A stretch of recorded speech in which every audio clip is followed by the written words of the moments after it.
We know things are changing every day, but we're here with you. Continuous COVID-19 coverage during prime time.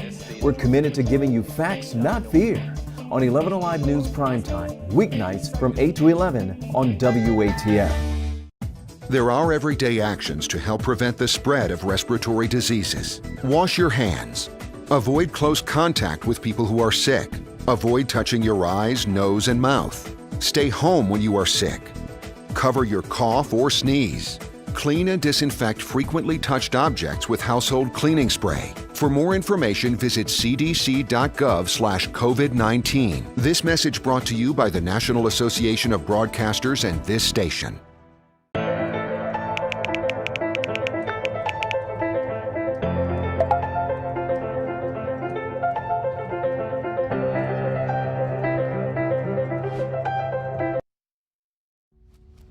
Alive News Primetime on the ATL starts now. Tonight at 10, the extent of the COVID-19 outbreak in the White House still being determined, how the president's diagnosis is impacting leaders here in Georgia. A medical examiner says the death of a Cobb County teen shot by police is a homicide. Tonight we hear from his family. Plus, parents kept in the dark about COVID cases in some metro school districts, why school officials say they are just following the law. First tonight, President Trump back at the White House after checking in to Walter Reed Hospital on Friday, 9 miles from 1600 Pennsylvania Avenue in Washington, D.C. He was being treated for coronavirus. The president posted on Twitter, "Don't be afraid of COVID. COVID-19 has killed over 200,000 Americans." Tonight, questions remain about the scope of the outbreak at the White House. The administration says they have done contact tracing to find out who was exposed to the president. 11 Alive's Joe Hankey is live at the 17th Street Bridge in Atlanta, breaking down people in the president's circle who have tested positive for the virus and the crowded places in which they gather.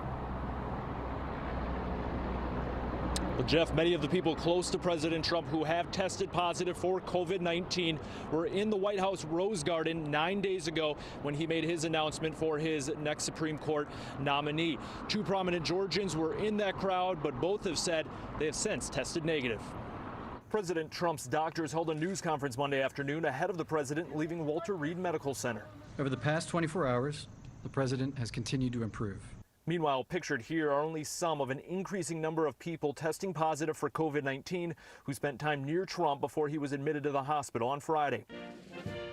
On September 26 in the White House Rose Garden, President Trump announced his Supreme Court nominee, and two Georgians attended. Senator Kelly Loeffler talked with 11 Alive this past Friday, hours after Trump announced his positive test. I was tested today. I tested negative. And Pastor Jensen Franklin of Gainesville tweeted this video Saturday. This is the results as of about 15 minutes ago, and it says you are negative. In the Rose Garden, a maskless Senator Loeffler sat with Utah Senator Mike Lee in front of her, White House Press Secretary Kayleigh McEnany behind her, and former Trump aide Kellyanne Conway across the aisle. All three without a mask, and each have since tested positive.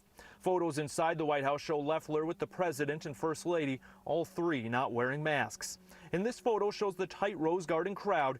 You can see Pastor Franklin behind University of Notre Dame President Reverend John Jenkins. Jenkins has tested positive. Franklin tweeted these photos from a separate event on the same day. Just feet away was Pastor Greg Laurie of California, who confirmed Monday he tested positive for COVID-19.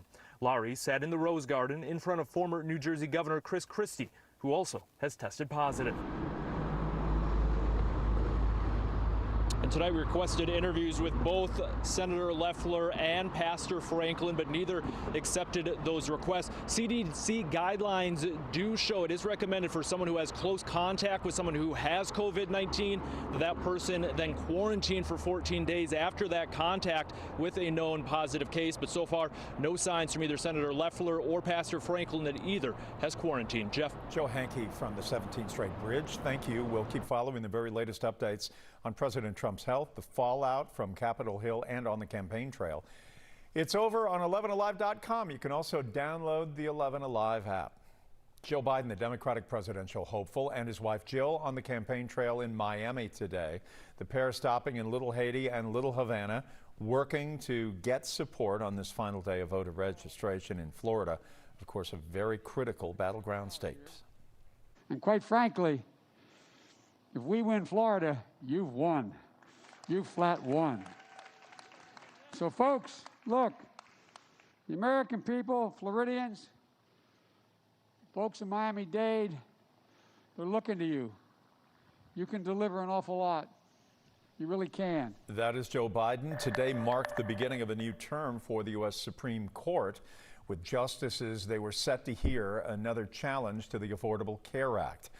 Justices heard arguments virtually due to the pandemic, with Republicans hoping to have Judge Amy Coney Barrett seated in time for the arguments in that case. They will also hear a high-profile case about religious freedom and Constitution, and by now they heard it. New tonight at 10, autopsy results revealing the cause of death of a 17-year-old shot and killed by a Cobb County officer as a homicide. The report showing that Vincent Truitt died after being shot twice in the back. Hope Ford talked to the attorney of Truitt's family, who say they do feel vindicated. The GBI is investigating the case and confirmed GBI Director Vic Reynolds privately met with the family and their attorney last week.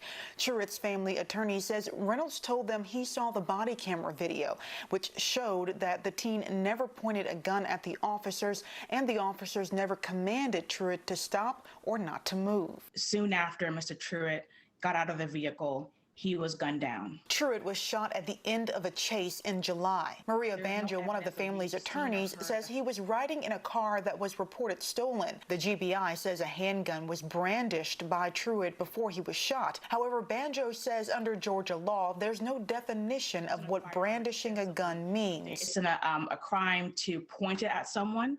It's a crime to discharge it at someone, and neither of those things are alleged to have occurred. Banjo says the GBI told her they will wrap up the investigation towards the end of this month. Then the GBI will transfer the case to the district attorney to make a final decision. Despite the autopsy results showing the cause of death as homicide, it does not automatically result in a homicide charge by the DA. That's a decision for the district attorney to make at the end of the day. Banjo says one officer fired the shots and that officer was placed on desk duty pending the outcome of the GBI investigation. She added the family is scheduled to sit down with the district attorney this week to review the case. Banjo says she was told the DA is willing to show some of the body camera footage to the Truitt family. New tonight, a missing Forsyth County man has been found dead. 25-year-old Daniel Harp was found in his car at the scene of a crash off of Georgia 400. Detectives working the missing persons case tracked the victim's cell phone to locate him. It was pinging. Investigators believe that Mr. Harp's car went off the shoulder down the embankment and struck several trees.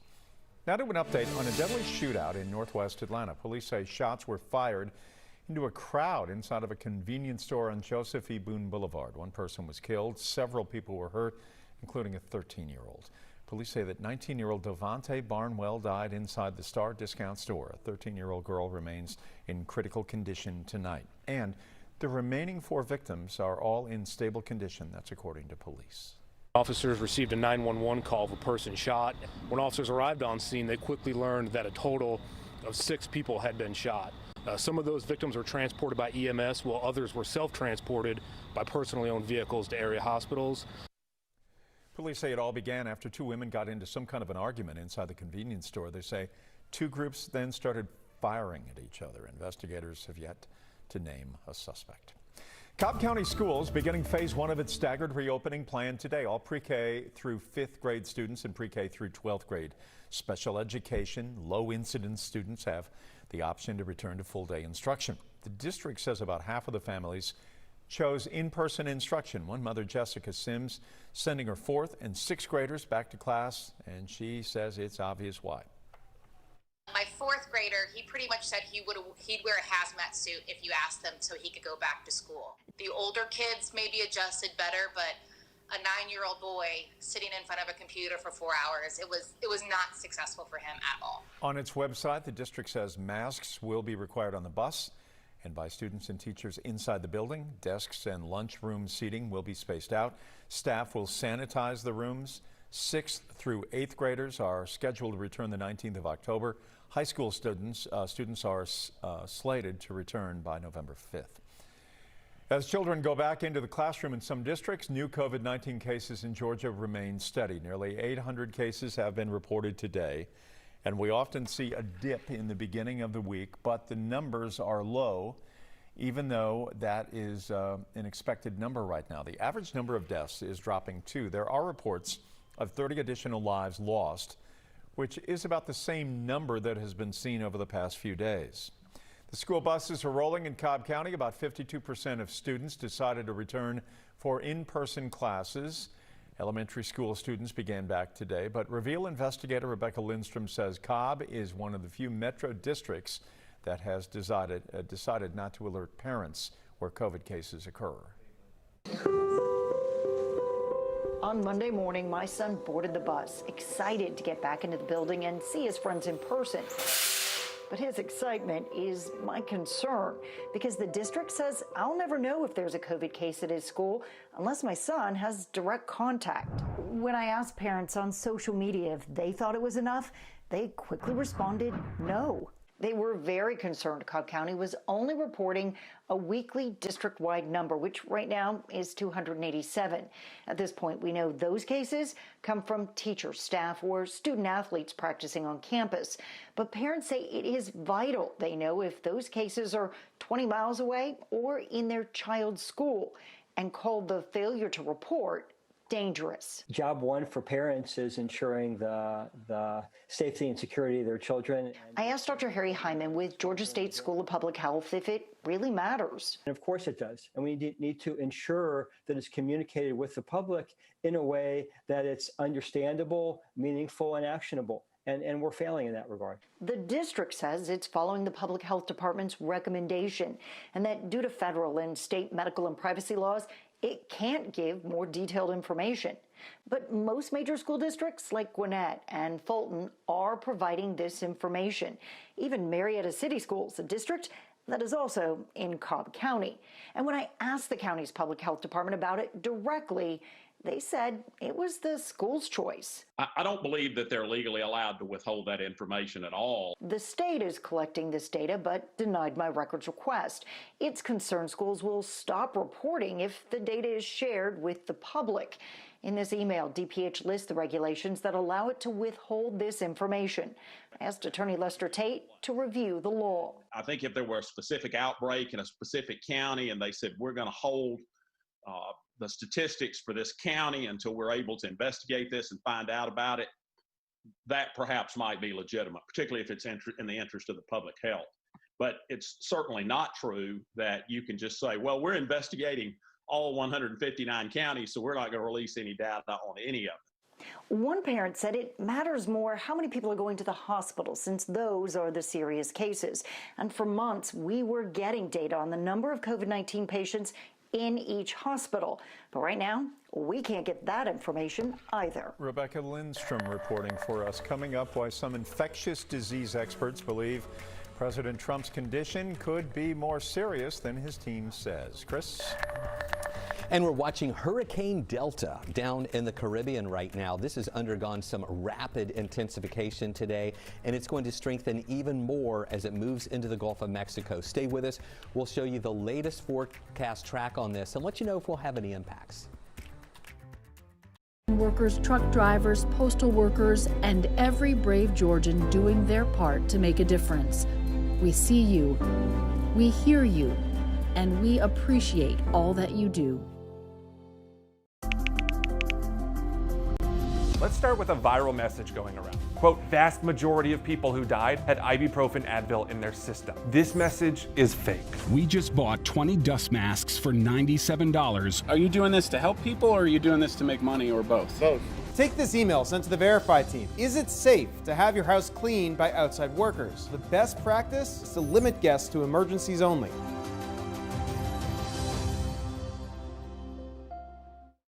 We know things are changing every day, but we're here with you.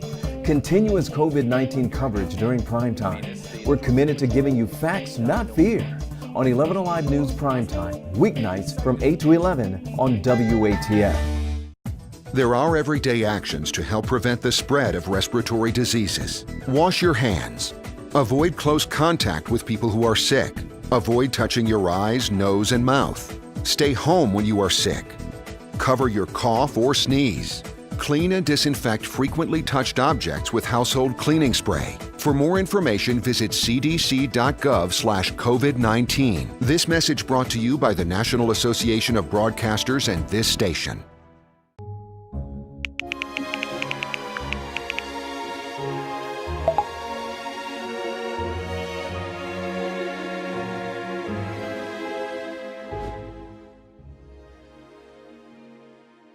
Today at noon on 11. New tonight, leading infectious disease experts and intensive care doctors say the medications the president is taking may suggest his condition was and still is more serious than his own doctors have acknowledged publicly. NBC's Tom Costello has more on that. Tonight, even the president's own doctors concede they've taken a fast-track approach in treating the president, involving some higher-risk medications. We're in a bit of uncharted territory when it comes to a patient that received the therapies he has so early in the course. At Walter Reed on Friday, the president was given the highest dose of an experimental antibody cocktail designed to kickstart the body's defenses. So far, there are only results on 275 trial patients. Mr. Trump received that antibody treatment under a compassionate use agreement with the company. I can assure you that there's nothing to the notion that any special relationships or anything like this. We've reached out certainly to the Biden team to offer our antibody cocktail to them. On Friday, Mr. Trump also received a first dose of remdesivir, an antiviral drug under emergency FDA approval to treat severe COVID cases. But most surprising, say outside experts, is that the president's doctors also administered dexamethasone, a steroid used to keep the patient's immune system from going into a dangerous overreaction. While it's been shown to cut the mortality rate of COVID by 20%, it's only meant for patients with severe COVID on oxygen or a ventilator. Why you would add dexamethasone to tamp things down for someone who's not on oxygen, where there's a hint that using it early in the course of COVID infection is not a good thing when you do want the immune system to respond. The president's doctor insists decisions about his care have been made with the president. He has never once pushed us to do anything that was beyond safe and reasonable practice. Still, outside experts warn the president could still be in danger. In many cases, I've anecdotally seen that by, say, day 6 or 7 after the onset of their symptoms, things aren't looking so good anymore. So do I think he's out of the woods? No. All right, more nice fall temperatures for the next few days, but we might see some rain by the end of the week. Our chief meteorologist, Chris Holcomb, is here. Chris, it's such a sweet day, and it's so beautiful this time of year. Maybe I've lived in Atlanta a very long time, but I always think of the Atlanta Braves when I think about this weather, and I think about 91 and 92. And you remember when we would have these sort of sunsets and cool temperatures, and everybody was sort of cheering for the Braves? Beautiful evenings for the games. Yeah, it was so nice. And, you know, we have really nice weather out there right now. We just can't go to these baseball games. That's the only problem. And can you imagine, though, if we could go to these games right now, and if they were at home, that would be great. Because look at this. We're at 66 right now in Atlanta. Even cooler in Carrollton, 57, 59 in Peachtree City, Covington 57, LaGrange 59. Feeling really nice. Lower 60s in Athens, and on the north side feeling really good too, with a few 50s up there as well. And we're going to see these temperatures falling overnight, and then in the morning starting off in the 50s. We're going to have a lot of sunshine early on tomorrow, and then during the day it's not going to be an overcast sky or anything. It's not going to be pure clouds around, but we're just going to see a lot of sunshine at times, with just a couple of clouds that'll be moving in, mixing in with that sun. We're going to call it partly cloudy during the day. I do think we'll get up to around 78 degrees, maybe popping up there to 78 between 4 and 6 o'clock when we're right there at 76. So a really nice day. It's not going to be a perfect 11 like it was today. You know, we rate your weather on a scale from 1 to 11, where an 11 is a perfect 11 alive day. We had that today. Tomorrow's going to be a 10. Still really nice. It's just going to be a few more clouds mixing in with the sun, with that high up to 78 degrees. Here's the forecast track. You can see what we're watching with a few of those clouds on the south side early tomorrow, and then during the day tomorrow, just mainly clouds on the south side, and a few of those will push up into Atlanta just to give us, again, just a few clouds that'll be in our area. On Wednesday, partly cloudy once again, but we're going to be a lot warmer on Wednesday. Tomorrow's high is going to be around 78. We'll be up to 83 degrees here on your Wednesday, so really warm. And then as we go toward the end of the week, we're going to see more clouds building in along with some rain, and that rain's going to linger into the weekend. Now, this rain forecast is going to be very dependent on what happens with Delta. Delta is now a hurricane. It was a tropical depression earlier, and then became a tropical storm, and then it became a hurricane. Really rapid intensification with this system today. Watch what happens as it moves through the Northwest Caribbean, becoming a Category 2, then a Category 3 as it nears the Yucatan Peninsula, and then into the Gulf of Mexico as a Category 3. We expect it to potentially encounter some shear in the northern Gulf as we get into the end of the week, and that might bring it back down to a Category 2. Landfall potentially along the Louisiana coastline Friday afternoon. I say potentially because, you know, this track can change. Today is Monday, and we're talking about a landfall for potentially on Friday. So this could change a little bit. So this is not set in stone. We have to watch as the remnants move inland. It becomes a tropical storm in Mississippi on Saturday afternoon, nearing northwest Alabama. So depending on where the center of this system goes, if it's more to the west, which it kind of has shifted a little more to the west today, that takes away the storm risk and the heavy rain risk and the wind risk, or it makes it lower. If it shifts more this way, then that increases our storm risk as we get into Friday, mainly Saturday and into Sunday. We also have Gamma. This was a tropical storm earlier. It's downgraded to a tropical depression. We think it's going to fall apart in the next couple of days as it's encountering land. So take a look at what we're going to be watching as we go through the next few days. Going to be nice and dry. Just a few more clouds mixing in. Thursday, I think we'll see even more clouds with highs near 82. The rain chance returns on Friday late. And then into Saturday, we have a better chance for showers and potential storms. Higher rain chances early Sunday before things diminish, we think, later in the day. Then drying out Monday with highs near 78. Just remember, this forecast is going to be largely dependent on the track of Delta, so we most likely are going to be fine-tuning this over the next few days. Take a look at your weather wow moment for today. This is from Meta Joanna Town in Marietta. This is the sunrise from Marietta earlier this morning. We still had a few clouds around early this morning, and that sun mixing in with those clouds gave us some nice colors. We would love to see your pictures, and we get a lot of these from our 11 Alive community storm trackers. You can be a part of that group on Facebook. Just search 11 Alive storm trackers. As to become a member of this closed group, you can see what other people are posting about weather in their neighborhood, and you can post your weather information there too. All right, still to come, how some haunted houses are staying in business this Halloween with extra safety precautions. The best practice is to limit guests to emergencies only.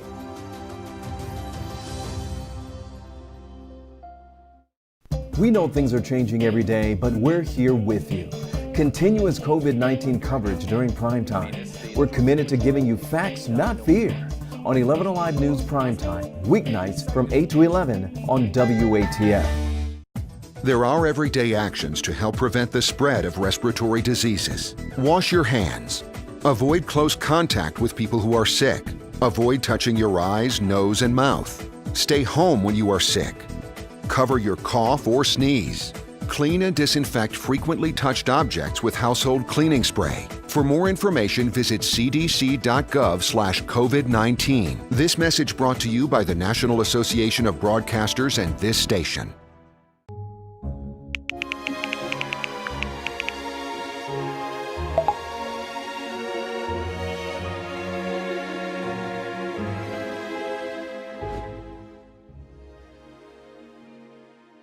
Today at noon on 11 Alive. We are seeing that lack of smell or altered taste can be a symptom. We answer your coronavirus-related medical questions. Because 11 Alive is where Atlanta speaks. Televised newscasts not enough for you? Get even more at 11 Alive's YouTube channel, where you'll find uncut interviews, extended body cam footage, live streams of Atlanta's biggest trials, and more. Subscribe to 11 Alive today.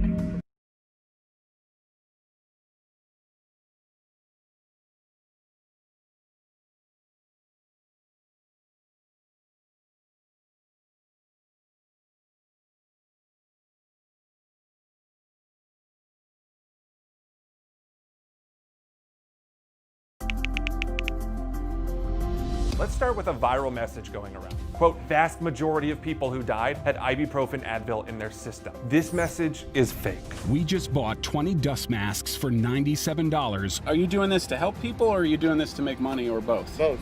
Take this email sent to the Verify team. Is it safe to have your house cleaned by outside workers? The best practice is to limit guests to emergencies only.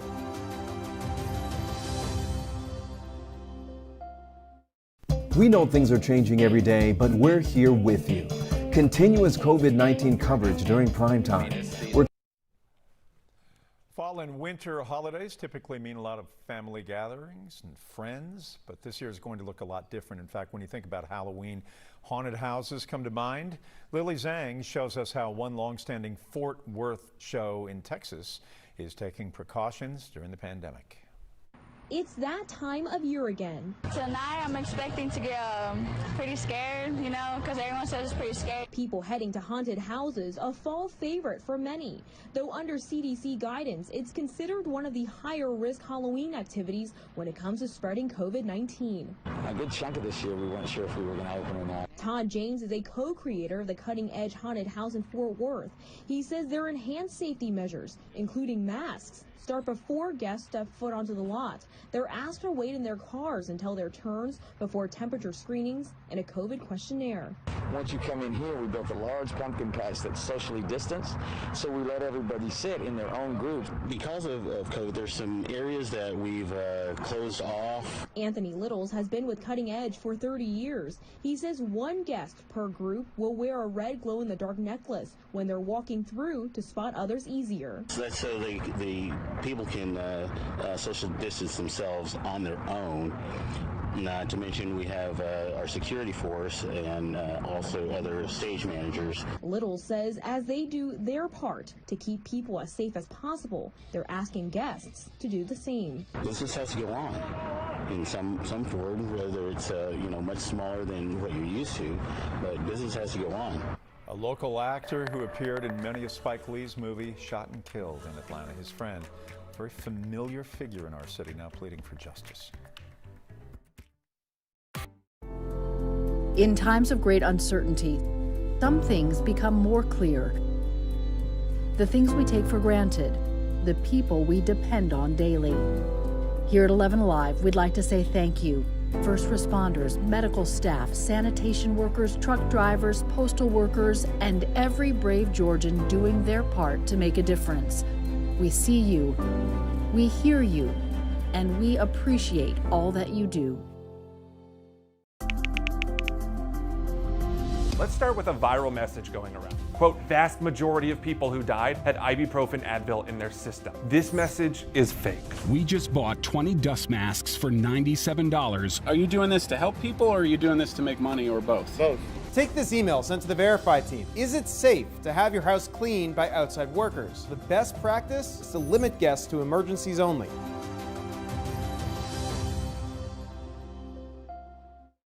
We know things are changing every day, but we're here with you.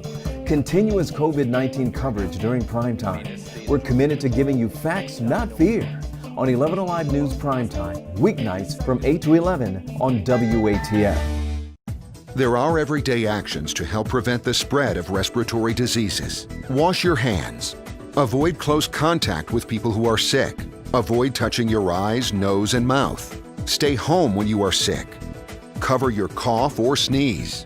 Clean and disinfect frequently touched objects with household cleaning spray. For more information, visit cdc.gov/COVID-19. This message brought to you by the National Association of Broadcasters and this station.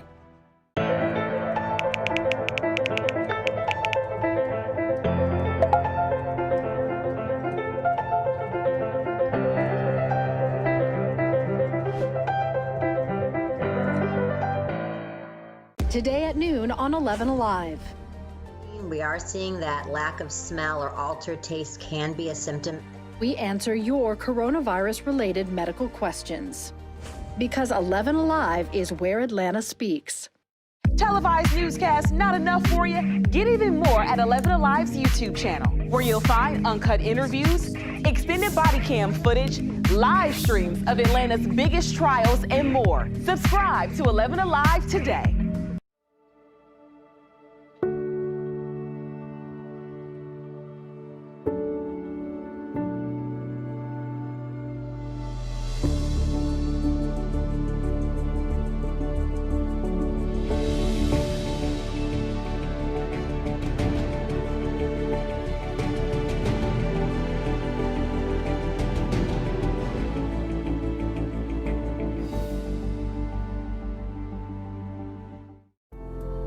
In times of great uncertainty, some things become more clear. The things we take for granted, the people we depend on daily. Here at 11 Alive, we'd like to say thank you.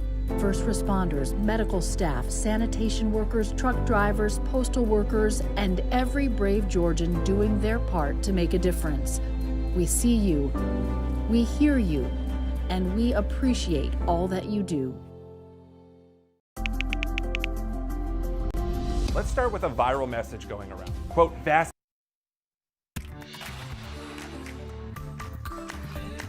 With so many concerned about President Trump's health, more eyes are on Vice President Mike Pence.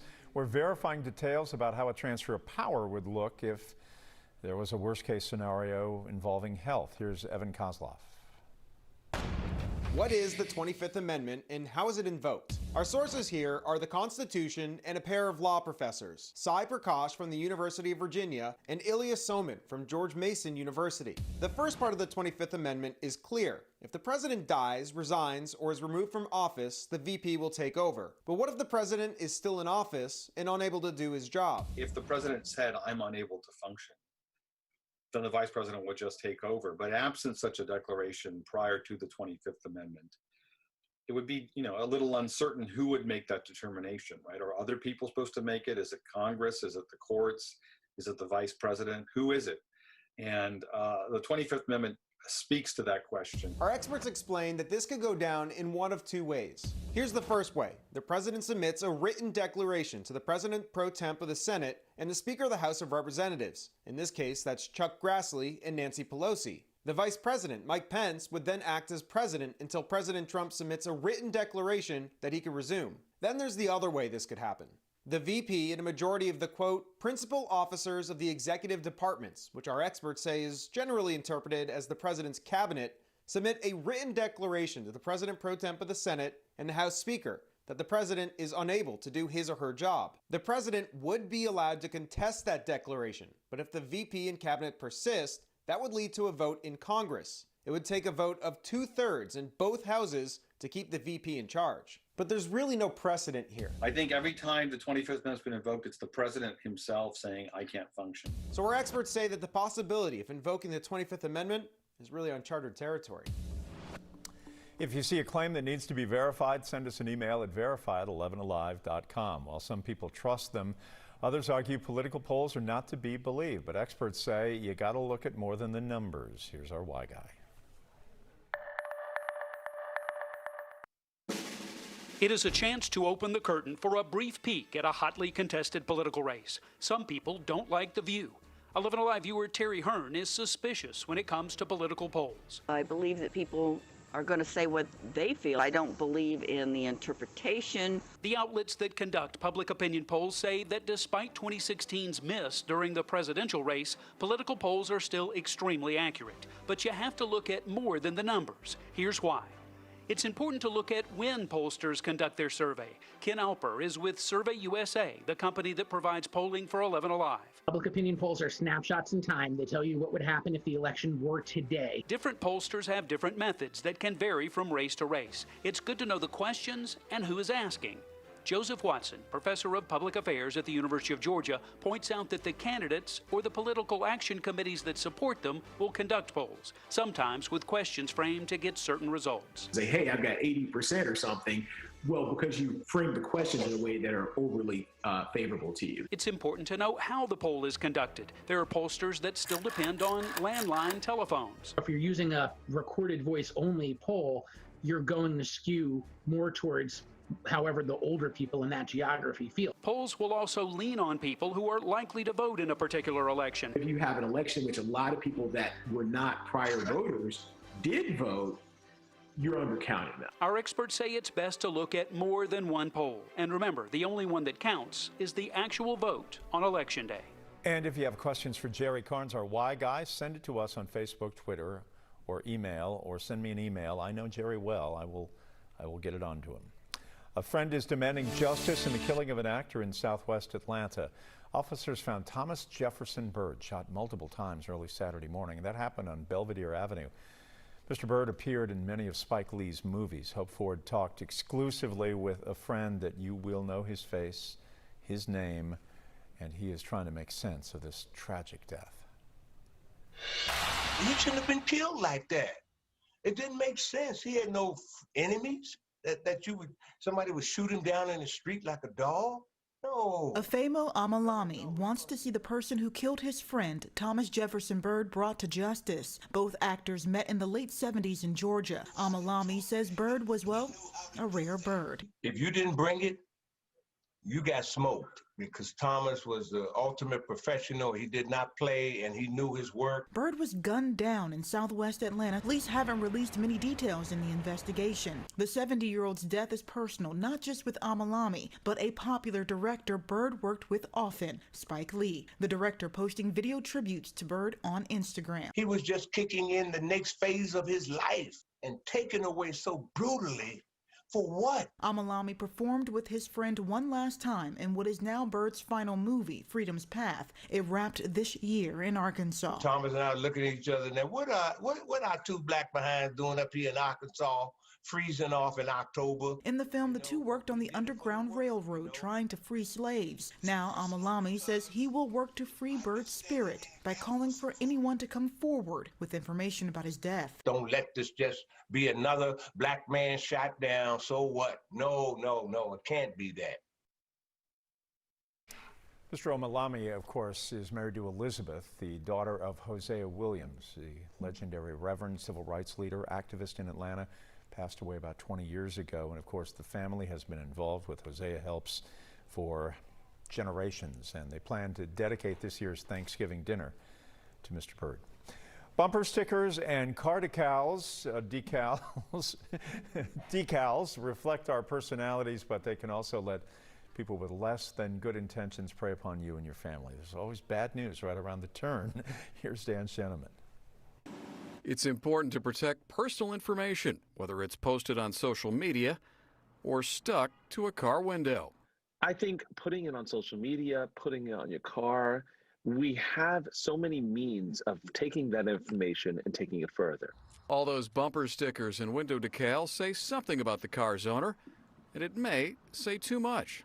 Anything that you put on your car, on your house, out in the public, whether you think so or not, can be used for alternative messaging. Cerise Peck, crime prevention specialist for the Richland Police Department, says something that seems innocuous, like a sticker about paddleboarding, may reveal more than it should. You know, there's a possibility that somebody is going to notice that paddleboard sticker, and they'll know that I have quite a bit of equipment at home. And it's the same with any hobby that you have. And parents who like to put their child's accomplishments on the family car. I'm so proud of you. I'm going to put your, sticker on the back of the car. But that kid, depending on age-appropriate conversation, needs to know that if somebody references that sticker or has that bit of information, that's a red flag. Peck isn't urging everyone to peel those stickers off the bumper. Just wanted to shine a different light on, what could be advertised by using those types of stickers. Revealing too much to too many could open yourself and your family to be unsuspecting victims of a crime.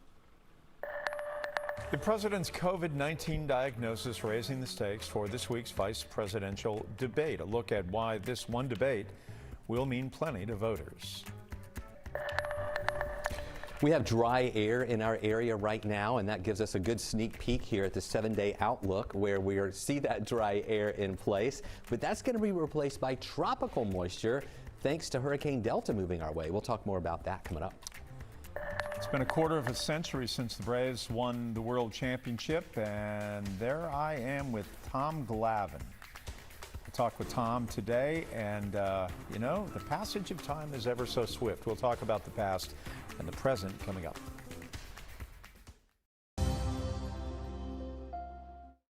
We know things are changing every day, but we're here with you.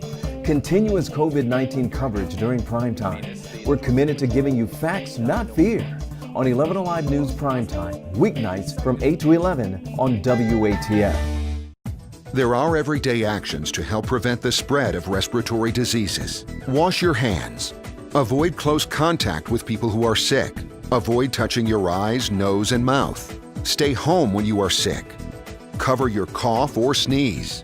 Clean and disinfect frequently touched objects with household cleaning spray. For more information, visit cdc.gov/COVID-19. This message brought to you by the National Association of Broadcasters and this station.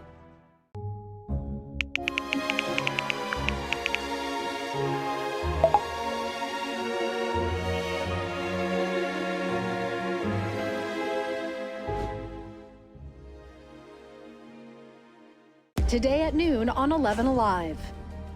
We are seeing that lack of smell or altered taste can be a symptom. We answer your coronavirus-related medical questions. Because 11 Alive is where Atlanta speaks.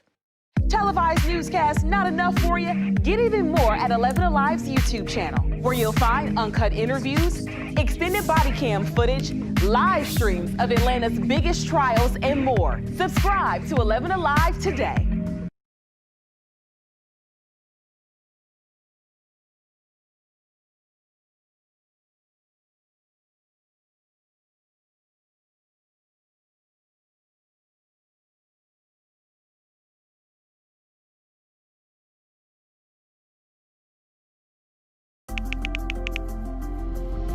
Let's start with a viral message going around. Quote, vast majority of people who died had ibuprofen Advil in their system. This message is fake.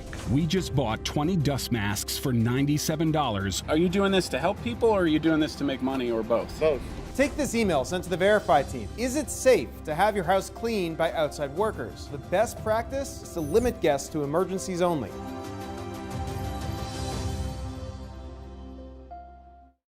We know things are changing every day, but we're here with you. Continuous COVID-19 coverage during prime time. We're committed to giving you facts, not fear. On 11 Alive News Prime Time, weeknights from 8 to 11 on WATF. There are everyday actions to help prevent the spread of respiratory diseases. Wash your hands. Avoid close contact with people who are sick. Avoid touching your eyes, nose, and mouth. Stay home when you are sick. Cover your cough or sneeze.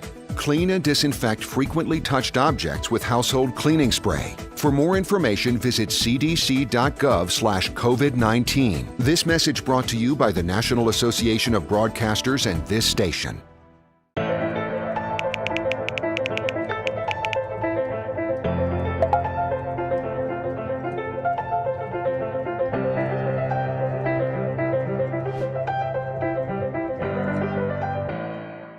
Today at noon on 11 Alive. We are seeing that lack of smell or altered taste can be a symptom. We answer your coronavirus-related medical questions. Because 11 Alive.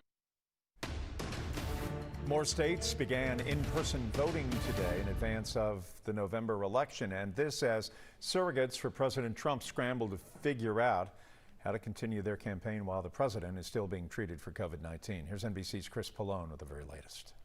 29 days until the November election, and the campaign continues even as President Trump remains sidelined from COVID-19. In-person absentee voting now underway in parts of Maine and in South Carolina, which saw long lines in some places as voters make sure their votes count during the pandemic. I voted for Biden. Trump. The latest NBC News Wall Street Journal poll shows Democrat Joe Biden with a 14-point lead among likely voters, an increase of 6 points from before last week's debate. Biden headed to Miami for campaign events and an NBC News town hall would not comment on the president's weekend ride to greet supporters outside Walter Reed Medical Center and said he's still planning to attend the next debate in 10 days if the president has recovered. Listen to the science. If the scientists say that, I'm sorry. If the scientists say that it's safe and the distances are safe, then I think that's fine. I'll do whatever the experts say is the appropriate thing to do. With COVID-19 spreading through the White House and Trump campaign staff, would they curtail in-person campaign events or even ask for the next debate to be conducted remotely? No, we're in a campaign. We have a month to go. We see Joe Biden and Kamala Harris out there campaigning. Certainly, they're not asking for a remote debate. Unable to hold large in-person rallies, the president spent part of Monday sending a barrage of all-caps tweets telling people to vote. Because of the pandemic, whether by mail or in person, many Americans already have. Dr. Sean Conley is the president's personal doctor.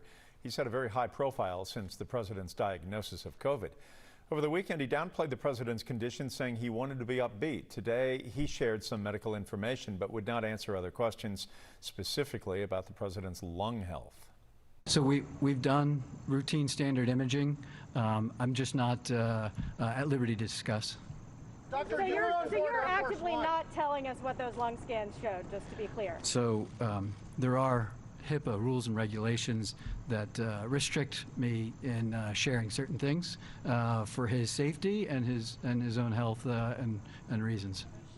So who is Dr. Sean Conley? Appointed in May of 2018, a decorated Navy veteran and an osteopath, a fully licensed physician focused on treating the body holistically.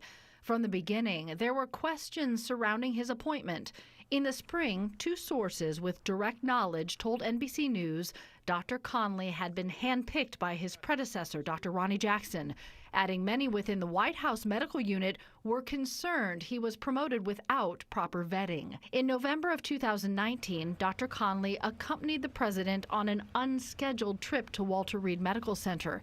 He later called it an interim checkup, but never provided any details. In May of 2020, he protectively prescribed the president the unproven drug Trump had been touting, hydroxychloroquine. In a memo, Conley writing the potential benefit from treatment outweighed the relative risks. The FDA later warned against using the drug to treat COVID-19, citing safety issues, including heart rhythm problems, adding it provides no benefit. On Saturday, Conley said the president is not being treated with hydroxychloroquine.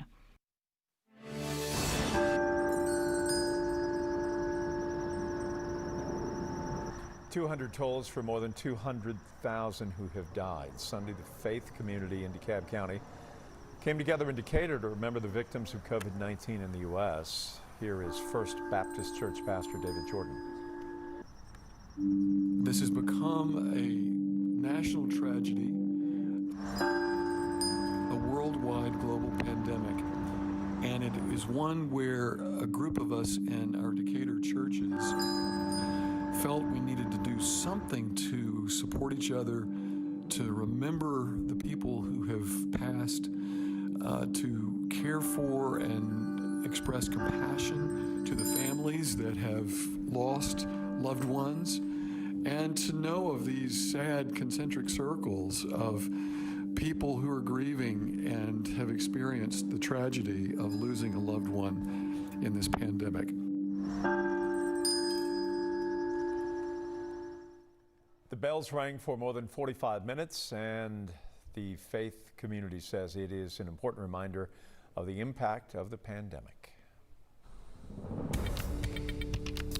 We had a great weekend, plenty of dry weather. We're starting off the week with plenty of dry weather, and that is indicated by the low numbers we see on our humidity graph here. This is actually the dew points, the measure of how much moisture is in the atmosphere. And when you see dew points in the 50s, that's indicating really dry, comfortable air.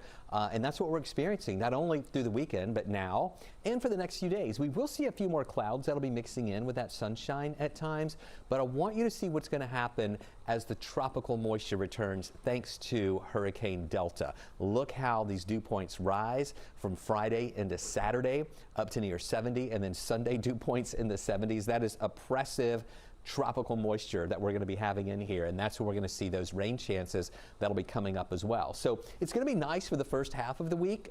We had that nice weather today. Tomorrow, Wednesday will be nice, just a few more clouds mixing in. But we're also tracking Delta, and that track is going to determine what type of weather we're going to have once we get into Friday and then specifically into Saturday and Sunday. And we are watching that threat for rain and the potential for some storms late week and also into the weekend as well. But again, it all depends on the track of the storm. Now, we're waiting for the latest advisory to come in from the National Hurricane Center. I expect that now at any time. We'll have that for you tonight at 11. But here is that hurricane. It is a Category 1 storm. It is most likely going to become a Category 2 tomorrow and then a Category 3 as it nears the Yucatan Peninsula late Tuesday night into Wednesday, entering the Gulf of Mexico as a Category 3, and then most likely back as a Category 2 as it nears the Gulf Coast region. It may be encountering a little bit of shear as it moves into the northern Gulf, which might kind of weaken it just a little bit, but still a Category 2 storm coming in, we think, around Louisiana on Friday. Now, just know today's Monday, and we're still talking 4 days out. And as you know, these tracks can often shift a little bit. And in fact, this track has shifted a little bit more to the west compared to what we had earlier. And if it goes more to the west, this remnant here, that will lessen our impacts. If it comes more to the east, it will increase our impacts. So we're going to be watching this as it moves up toward the north and east, those remnants, especially Saturday into Sunday, and that's going to give us a higher rain chance and maybe even a risk for some storms. So I'm going to show you the 7-day forecast now. Please know that we're going to be fine-tuning that this week. We might be changing the rain chances a little bit, the intensity forecast as well. The next couple of days, it'll be nice. 10s on the wasometer, just partly cloudy skies. Highs 78 Tuesday, 83 Wednesday, 82 Thursday with more clouds building in. Rain coming in late Friday. Rain and storms possible Saturday into Sunday before that moisture moves out with the remnants of Delta. And then we clear out Monday with highs near 78. Falcons on Monday Night Football, and this is, morphing into a season to forget about. I mean, barring something major tonight, they're going to go to 0-4. And the question is about Dan Quinn's future. Stay tuned. Who knows? How much will Arthur Blank put up with? We will find out, certainly. Green Bay up right now in the third quarter. 20-3 is the score. Baseball, Braves and Marlins begin the National League Division Series tomorrow afternoon. All of the National League teams are in Houston, and that is the bubble environment for this round of games. Freddie Freeman is the MVP elect. I mean, who else could it possibly be? He says this setup is worth getting used to. Usually when we come to Houston, we can walk to the field. It took us 40 minutes from where we're staying in a bus. That's a little different. It's just weird being on a home side too, but it is what it is. So this is what we got. We're making the most of it. Everyone's kind of, going with the flow here. So it'd be great to see if the Braves can win a World Series. 1995, 25 years ago this month. That's a photo from that night when Tom Glavine was the winning pitcher against Cleveland in Game 6. With yours truly. Today, 25 years later, we talked again about all things Braves and baseball.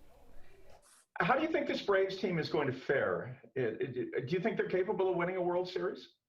I think they are. Look, I think if you look at their team, like every team, they certainly have some holes.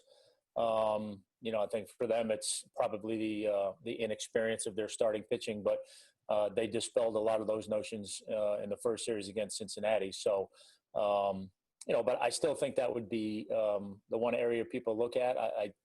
You don't want to get ahead of this series, obviously, but if you look down the road, assuming that get past this series, the Dodgers are a really good team, really deep, top to bottom. But they have their issues too. So I think every team has some issues at this stage of the game, and it's whichever team goes out there, as we've seen for so many years in the postseason, and doesn't make mistakes and plays up to or above their potential. So let's say the Braves win the World Series for the first time since 1995. There's an asterisk next to this with a 60-game regular season. Does it have less significance, do you think? Is it something that 10 years from now, 20 years from now, people will look back and go, yeah, they were a terrific team, but that was that pandemic season?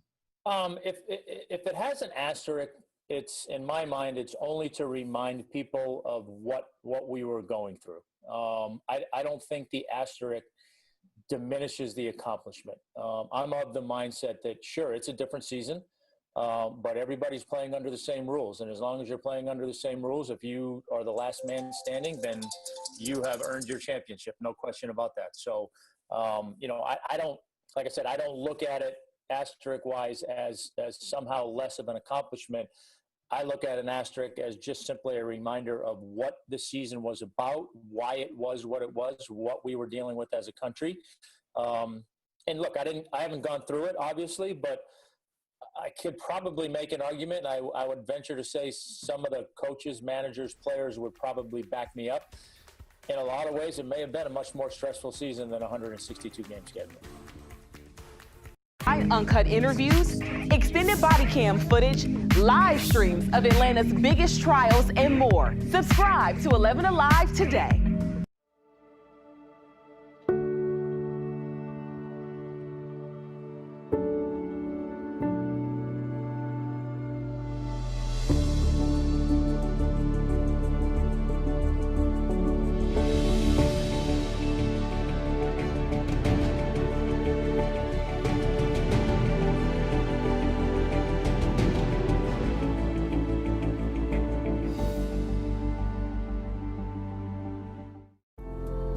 In times of great uncertainty, some things become more clear. The things we take for granted, the people we depend on daily. Here at 11 Alive, we'd like to say thank you. First responders, medical staff, sanitation workers, truck drivers, postal workers, and every brave Georgian doing their part to make a difference. We see you, we hear you, and we appreciate all that you do. Let's start with a viral message going around. Quote, vast majority of people who died had ibuprofen Advil in their system. This message is fake. We just bought 20 dust masks for $97. Are you doing this to help people or are you doing this to make money or both? Both. Take this email sent to the Verify team. Is it safe to have your house cleaned by outside workers? The best practice is to limit guests to emergencies only.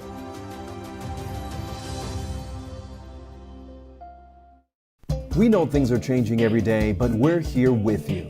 Continuous COVID-19 coverage during prime time. We're committed to giving you facts, not fear. On 11 Alive News Prime Time, weeknights from 8 to 11 on WATF.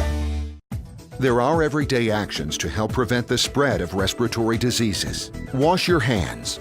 Avoid close contact with people who are sick. Avoid touching your eyes, nose, and mouth. Stay home when you are sick. Cover your cough or sneeze. Clean and disinfect frequently touched objects with household cleaning spray. For more information, visit cdc.gov/COVID-19. This message brought to you by the National Association of Broadcasters and this station.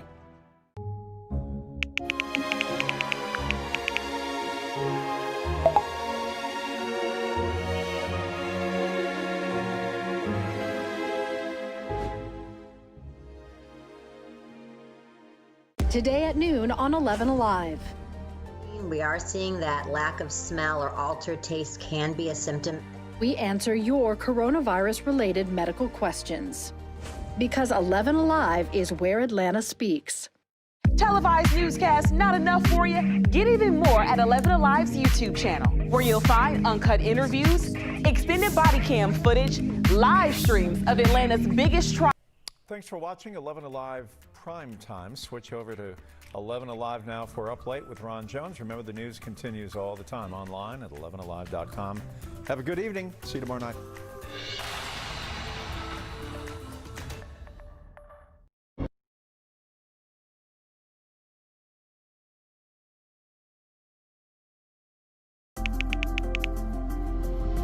Let's start with a viral message going around. Quote, vast majority of people who died had ibuprofen Advil in their system. This message is fake. We just bought 20 dust masks for $97. Are you doing this to help people or are you doing this to make money or both? Both. Take this email sent to the Verify team. Is it safe to have your house cleaned by outside workers? The best practice is to limit guests to emergencies only.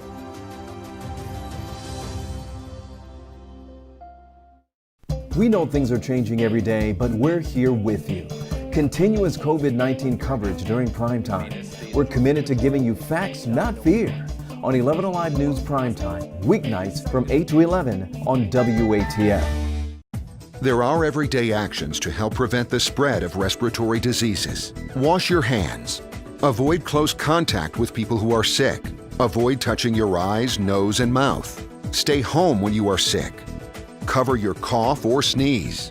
Clean and disinfect frequently touched objects with household cleaning spray. For more information, visit cdc.gov/COVID-19. This message brought to you by the National Association of Broadcasters and this station.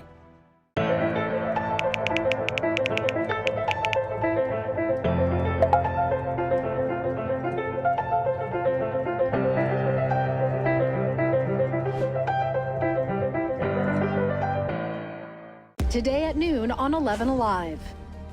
We are seeing that lack of smell or altered taste can be a symptom. We answer your coronavirus-related medical questions. Because 11 Alive is where Atlanta speaks.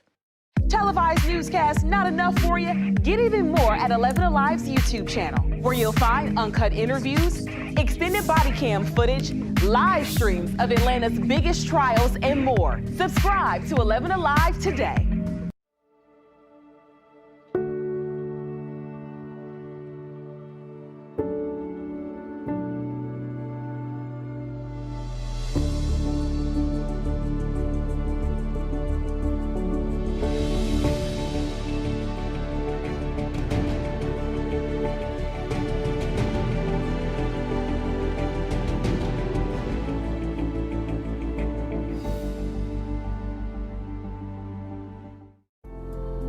In times of great uncertainty, some things become more clear. The things we take for granted, the people we depend on daily. Here at 11 Alive, we'd like to say thank you. First responders, medical staff, sanitation workers, truck drivers, postal workers, and every brave Georgian doing their part to make a difference. We see you, we hear you, and we appreciate all